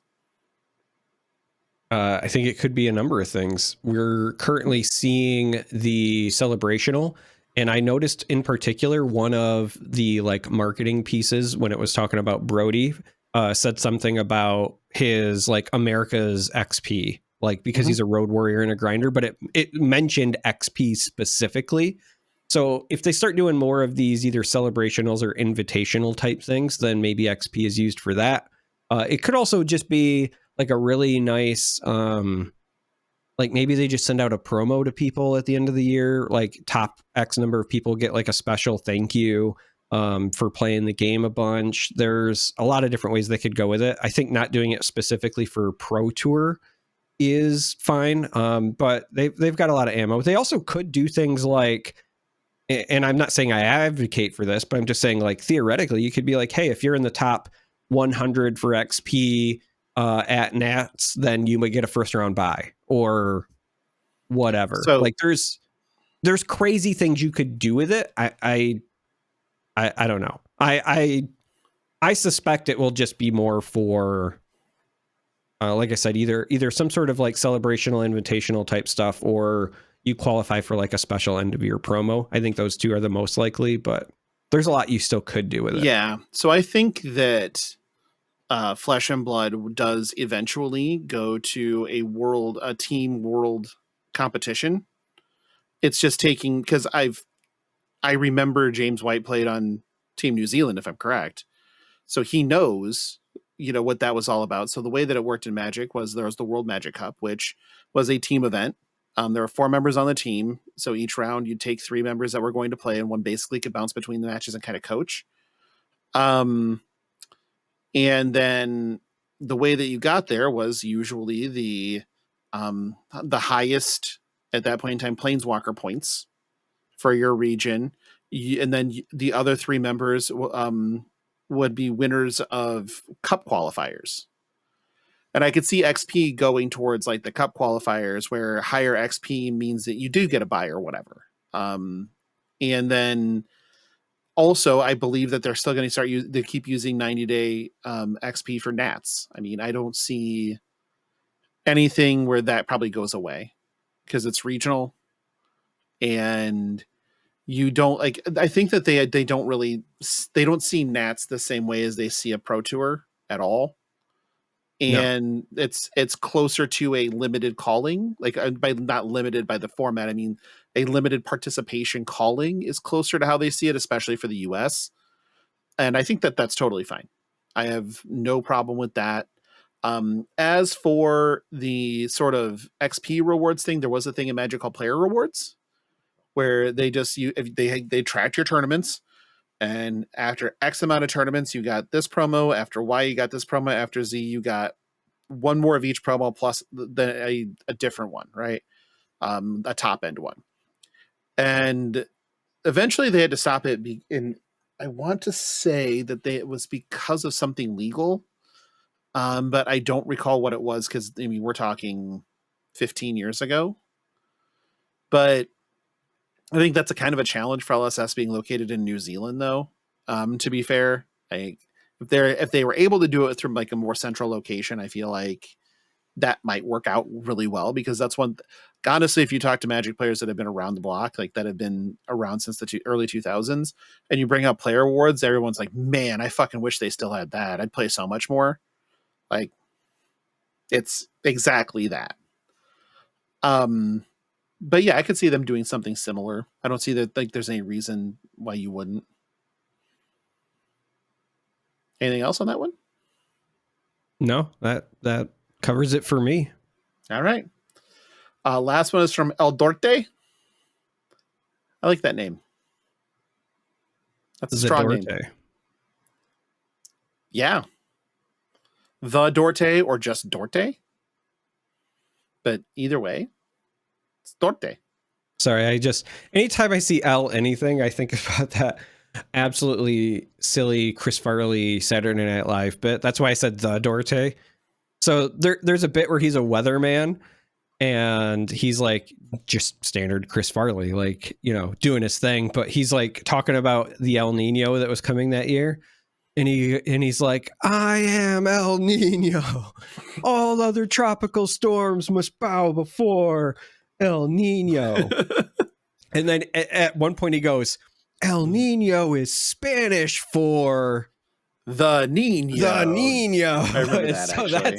Yeah. It's iconic in my mind. So that's why anytime I see El anything, I'm like, it's Spanish for the Dorte. Right. His questions are, how do you guys feel about new versions of LOD heroes? Do you prefer something like Prism and Kasai, where they still get to keep their specializations, or do you prefer Vincent, since she brings new life into the archetype? Do you think there will ever be too many specializations? Looking at you, Dorinthia, what can LSS do to not overwhelm or fill the deck with specializations? So my main character has a total of 2 now. So, that I'm probably not the best about specializations. As far as the new versions of LL heroes, as a player, I mean, it's whatever. The name in the nameplate doesn't mean a ton to me, except for when it allows, things like Prism playing fucking Arclight Sentinel. That's a specialization, right? I don't think so. I think it's just Light Illusionist. Is it just Light Illusionist? Which ones are the specializations? Because she has one that's at least annoying. You know what? I'm not going to pollute my Google by looking at that Prism one was cards. A specialization. Yep. Okay. I thought that there was something bullshitty. So yeah. So, it's always hard to remember because Light Illusionist is also the same as a specialization for her right now. But yeah. And so that kind of leads into the question, right? Like, would it be more interesting if you had a Light Illusionist that couldn't play Arclight Sentinel? But I think to me, it's not a big deal in general. I don't really care much outside of obviously Kasai, but that comes to the point. There are a lot of people that have drawn sort of an identity to certain characters within the game. Prism is a prime example. The number of Prism stands was legion. Mm-hmm. And a lot of them stopped playing when Prism, LL'd. And I think that if you had brought a different Light Illusionist at that time, it wouldn't have packed the same punch. A lot of them were all about the character Prism, not about Light Illusionists. Same holds true for Warrior stands. There are some that will argue until they're blue in the face about how great Bolton is, and then the rest of us know we're right. So but they have a strong attachment to Bolton. And I think that as time goes on, people will build attachments to these characters. So you kind of do need to recycle them a bit. And also specializations traveling is interesting. And we've seen it be really cool. We've seen it be really terrible. And really broken. It's called Starstruck. We can just say it out loud. And yeah, stuff like that is just like, oh, Jesus. Okay, maybe not. Maybe that could have stayed like a Bravo showstopper specialization and then called it good and not let Starvo anywhere near that. But stuff like that where, yeah, I can totally understand it, especially when a hero is still in or around like a competitive format. Like, they're LL'd and constructed, but they're not LL'd in Blitz. So printing another specialization is just like, is that a good idea type of scenario rather than just printing a different hero? So I get where you're coming from, I think, but and what LSS can do to not overwhelm or fill decks with specializations, just don't print them. Like, or tune the card down and not make it a specialization, or you make them situational, right? Or you do that. Like, so there are metas where, for example, I've not played Showtime as Bravo. Sure. Right. Or so I think one leads to the other. You talk about new versions of heroes like the new Prism. If you replace a hero that has hit Living Legend with a new version that has a different play style, then you could have specializations that are still special to that hero, but are more useful for one play style over another. Now, I do think that long term, when we get quote unquote replacements, they should be like Prism and Kasai, where it is still the same hero, because you need to have an excuse or a reason to play your old specializations. I do not think of Vincent as a replacement for Chain, and I never have. I think that Vincent is just a Shadow Runeblade. So kind of the same thing we were just talking about with Prism and Arclight Sentinel, right? Would it be more interesting if there was another Light Illusionist? I think there will be at some point, just Eventually. like we got a Shadow Runeblade. And I think that we will also still get a new version of Chain, because otherwise Eclipse just sits there forever. And there's also people that just really like Chain, and they want a new Chain, not just another Shadow Runeblade, right? So I think that we will get new heroes. I also would not be shocked if we go through a phase or a period where maybe for like an entire year or two, we only get different versions of the same characters, so that we get 2 or 3 different versions in cycle. That allows you to have some redundancy in case one does Living Legend, but it does also allow you to do some unique things with the specializations and, with talent tags and things like that. So, I don't think Vincent is a quote unquote Chain replacement. It's just a Shadow Runeblade. And I think that at some point we're still going to get a Chain. But yeah, as far as like the specializations go, like I said, I think that you just make ones that either cater to certain play styles a bit more, so that you're wanting to include it if you're playing this version of Dorinthia over that one. But I'm also kind of okay with Dorinthia having a bunch of them, because I think that what she wants to do for Warrior isn't like sustainable for the long-term health of that class. If every warrior just cares about, I'm going to attack with my weapon more than once per turn, then they're all going to feel the same. Right. And so we're kind of already seeing that with heavy hitters, where we're getting, not just weapon attacks, but other attacks and other play styles and things. And so I think that if you have a bunch of Dorinthia specializations, but they're all catered to the, I'm going to attack multiple times with Dawnblade or whatever, I think that's fine. Like that could just be her thing. Yeah, totally agree. Yeah, that's it. We're an hour and 51 minutes. That's reasonable. I like that you copy and pasted the end again. Did I? Yep, and I know it because you didn't change my pugs. I snuck it back in damn last it, week. How dare you? I'm changing the pugs right now. Why? Dad. Pugs are adorable. Because we're going to make pug our stuff instead. Oh, okay. Pug patrons. Pug patron. If we had a bunch of pug patrons. Yeah, right? It's not the worst thing in the world. What we should do is we should thank patrons, which I didn't have pulled up again. If we had a bunch of patrons, we would have a grumble of patrons if they were all pugs. Because 3 or more pugs is a grumble. That's awesome. Yeah. It's the best name because it's so as somebody who owned a grumble of pugs at one point, it's exactly what they are. That's fair. That's very fair. I mean, I've never owned a grumble of anything, I don't think. But we're going to thank some patrons. Hopefully this patron, the patrony, that can't be right.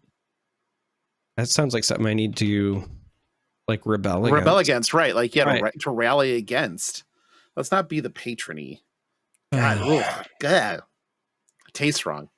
Let's thank the patrons of Flesh and Pod. We have our associate producers, Alex, Andy, C-Dubs, Sindra, Donnie K, Jacob, Kenny, and the Salty Sea Cat. For our executive producers on up, we have Blaze Storm, Dom, first one of the year, got to make it count with Alliance, good thrust. Matt Two Tokes, valued member of the Patreon. Pox on us, another valued member of the Patreon. Papa Mike, valued member of everything that he's ever touched.